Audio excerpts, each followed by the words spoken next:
लोगों ने रामलीला के मंच पर युवक से की मारपीट। आरोप है कि मारपीट का आरोपी भाजपा पार्टी के एक बड़े नेता का रिश्तेदार है। जब रक्षक ही भक्षक बन जाए तो आम जनता किस पर भरोसा करेगी। जी हाँ, हम बात कर रहे हैं सत्ताधारी पार्टी भाजपा की। यहाँ की मथुरा में भारतीय जनता पार्टी के बड़े नेता के रिश्तेदार ने ऐसी हद पार की है कि शर्मा जाए। जिन नेताओं को प्रीतों की मदद करनी चाहिए, वही नेता अपने रिश्तेदारों की मदद कर रहे हैं। जबकि गोवर्धन के पलसोगा निवासी अनूप का कहना है कि 19 अक्टूबर को गांव में रामलीला का समापन था। इस दौरान गांव के जयदेव, दुर्गा प्रसाद, योगेश, अमित और मुकेश ने शराब पीकर उत्पात मचाया और जब उसे विरोध किया गया तो दबंगों ने लाठी डंडे और फरसे से उस पर हमला कर दिया। लहूलुहान अवस्था में हमलावर उसे छोड़कर भाग गए। आरोप है कि राजनीतिक रसूख के चलते इस मामले में थाने में पीड़ित का मुकदमा दर्ज नहीं हो रहा है और उसके परिवार को झूठे मुकदमे में फंसाने का षड्यंत्र रचा जा रहा है, जिसके चलते शुक्रवार की दोपहर 1 बजे परिवार के लोग घायल को एम्बुलेंस से लेकर एसएसपी ऑफिस पहुंचे। एसएसपी श्लोक कुमार ने बताया कि जो व्यक्ति एसएसपी ऑफिस आया था उस पर और उसके परिवार पर कई मुकदमे दर्ज हैं। जो घटना हुई है उसकी एफआईआर दर्ज करने के लिए थाना प्रभारी को निर्देशित कर दिया गया है। पूरे मामले की जांच की जा रही है। पलसों से मेरे भतीजे के साथ में घटना हुई है। रामलीला में मेरा भतीजा स्वागत करने के लिए मंच पे चढ़ रहा था। वो दारू पी के 5-6 लोग, जयदेव उनमें मतलब ये पूर्व प्रधान है, और उनने मेरे भतीजे पे हमला किया।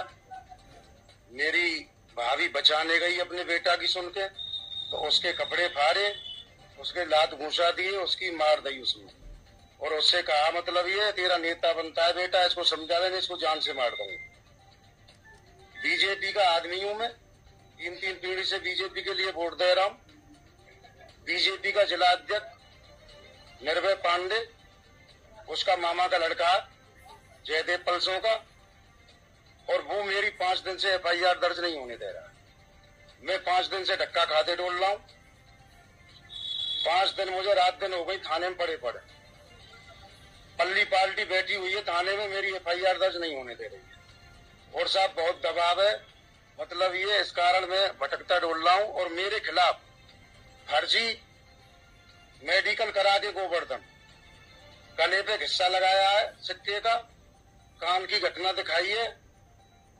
19 की मेरे साथ में घटना हुई है, 20 में उनने मेडिकल कराया है शाम को 4:40। वहां से रेफर दिखाया है, डिस्ट्रिक्ट हॉस्पिटल आया है, डिस्ट्रिक्ट हॉस्पिटल से वहां वृंदावन भेजा है मायावती।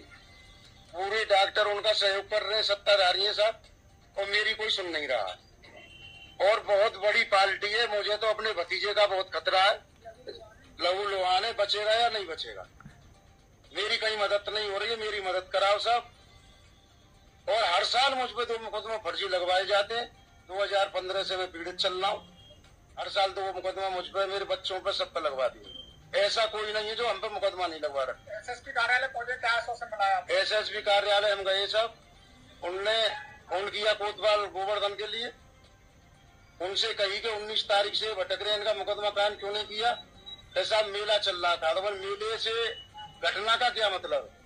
आप मुकदमा तुरंत कायम करना चाहिए। आश्वासन दिया है कोतवाल के खिलाफ जांच बैठाने का और मुकदमा कायम कराने का। कप्तान साहब मिले, आप एम्बुलेंस से लेके गए, भाई या कौन है ये आप? भतीजे मेरे अनूप शर्मा। तो कप्तान साहब इनसे मिले, क्या हुआ? कप्तान साहब नहीं मिले इनसे, हमसे मिले हैं खाली। न बाहर आए इनसे? ना बाहर आए वो, हमसे बोलिए कि मतलब मुकदमा कायम हो जाएगा आपका, आप जाइए।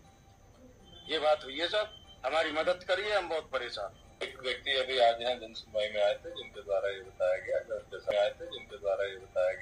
साथ मारपीट हुई थी। थाने में जानकारी करने का पता चला है कि व्यक्ति और उसके परिवार में कई हिस्ट्री शीटर्स हैं और उनके कुछ और मुकदमे भी हैं। फिर भी इस पूरे प्रकरण में थाने को विधिक कार्रवाई करने के लिए निर्देशन कर दिया गया। व्यक्ति झगड़ा मारपीट हुई है तो उस संबंध में